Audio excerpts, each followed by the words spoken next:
Welcome to the Daily Coffee Pro by Mapper Forward, friends. I'm your host, Lee Safar, and today on the podcast, we are starting the first of a 5-part series on the upcoming recession and how you can prepare your business or your professional life in the coffee industry for the upcoming recession.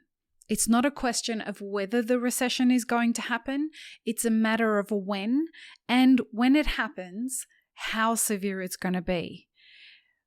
So let's dive in. This podcast is brought to you by Mapper Forward's new Patreon community, the Global Coffee Think Tank. Check the show notes or head to patreon.com/Mapper Forward to find out how you can become a member today. Okay, friends, so if you're a regular listener of this podcast, this series won't come as a surprise to you because I've been talking about things like inflation, I've been talking about supply chain constraints, logistical issues, all that kind of stuff. We've been talking about it pretty much ad nauseum on this podcast for over a year now. So you will know that, and you will be across this. What we're going to talk about today in the first of this series is how you can prepare and what are the best ways that you can start thinking about how you'll navigate this time.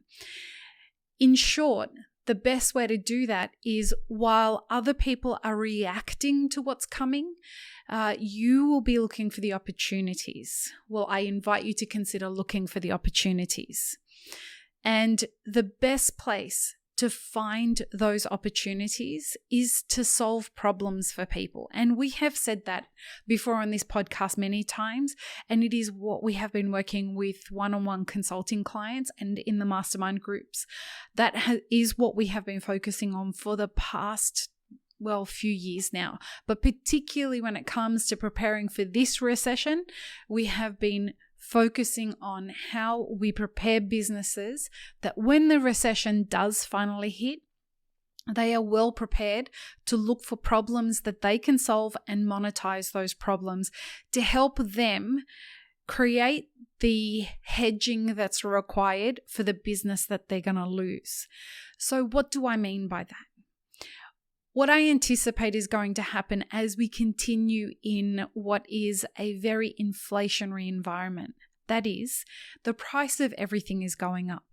The prices that we're incurring as business owners are going up, and the prices that our consumers and our staff and our suppliers are experiencing are all going up.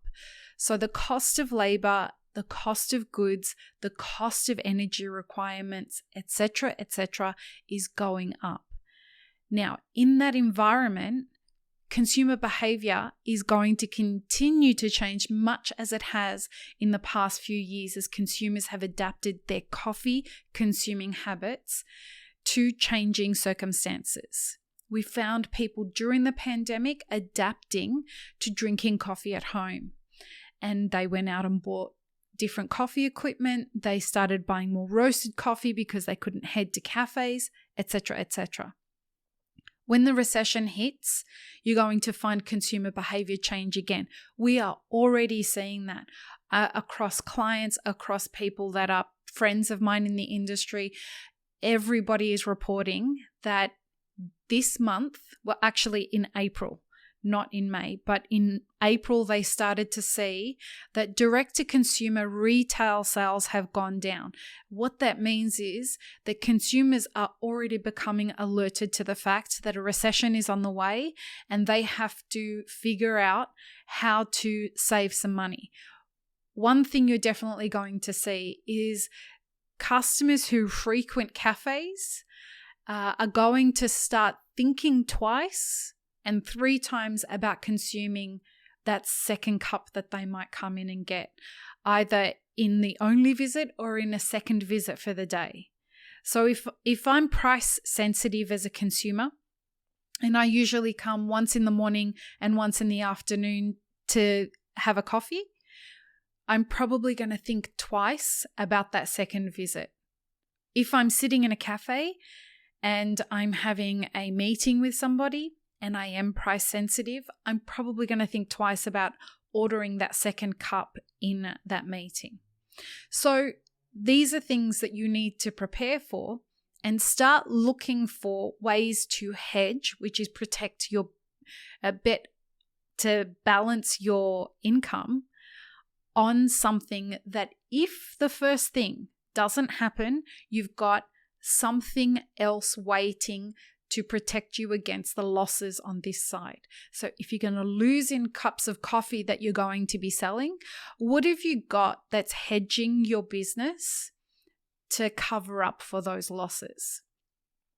So in this series, we're going to cover a ton of stuff that information I'm going to pass on to you that we have been working heavily with consulting clients to advise them, so that in the hopes that you could take some of that wisdom and apply it to your own business. Now, we base all of the sales training that we give to one-on-one clients on a particular method that I find is particularly helpful. And it's something that I call the PSA method. So we look for identifying what the problem, solution, and action is in every campaign that we create for our clients. And so what is going to be tantamount in this scenario is for you to look at what the problems are that your stakeholders are experiencing. And your stakeholders are your customers, your staff, and your suppliers. So if you can figure out how you can solve the problems that they're having by first identifying what those problems are, you are, rather than going to be reacting to your environment, you are going to be proactive to your environment, especially if you start thinking about what those problems are before they happen. And so as we go through this series, in this episode and the 4 episodes that come after this, I want you to start thinking about how you can solve problems that increase your value to your stakeholders. And I position this from the perspective of a business owner as well as a professional in the industry. And there will be a dedicated episode to what you can do if you're an employee of a business in the coffee industry and how you can make this very challenging time ahead work for you rather than against you. So what are some of the issues that your stakeholders are likely to experience? So if we look at your customers, the most challenging thing that I foresee is going to be ahead for them is basically price sensitivity. So we know that they're going to want the same experience without having to deal with the price hikes. Coffee is an affordable luxury, but it's a luxury nonetheless, and something that people can do without if forced to. They will change their behaviors, and there are a lot of options out there for them to pivot from the really great quality coffee that they may be experiencing to perhaps a lesser quality coffee if they can save some money. So one thing that you will need to start thinking about is what price sensitivity problems can I solve for my customers? And we have some great answers for you coming up in upcoming episodes. Now, your staff are going to be experiencing a number of problems. Your staff are going to have to deal with increased inflation, anxiety around job security and the marketplace.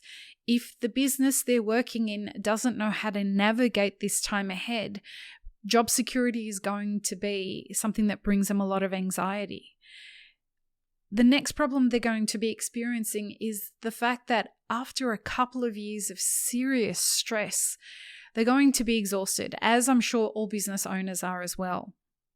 So you're going to see a lack of motivation. There's going to be hard times around. So how can you address the lack of motivation?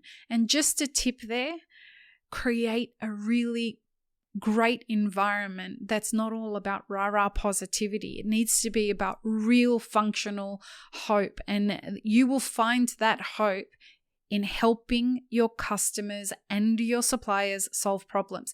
If you involve your staff in that process, they will feel motivated. And the final thing with your staff is that they may not necessarily understand what's happening with the recession why it's happening and how it could impact them.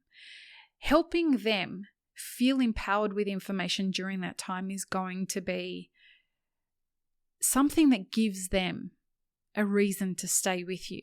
It shows them that you care about them and the way that they become informed and their ability to make decisions about their future. Now, before we wrap up, it's the suppliers. We need to figure out what are the problems that suppliers are having. And suppliers are experiencing a really, really challenging time as we come off the back of a couple of years of this pandemic, which have just thrown the supply chain out of control. You may or may not know, China is back in lockdown.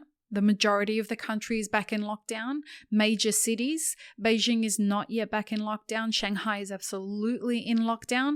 And this is going to mean greater supply chain constraints. It's going to mean greater delays. It's going to mean more containers not available. It's going to mean prices going up. It's going to mean a lot of problems for your suppliers. How can you help solve problems with them? That is going to be something that you're going to need to think of.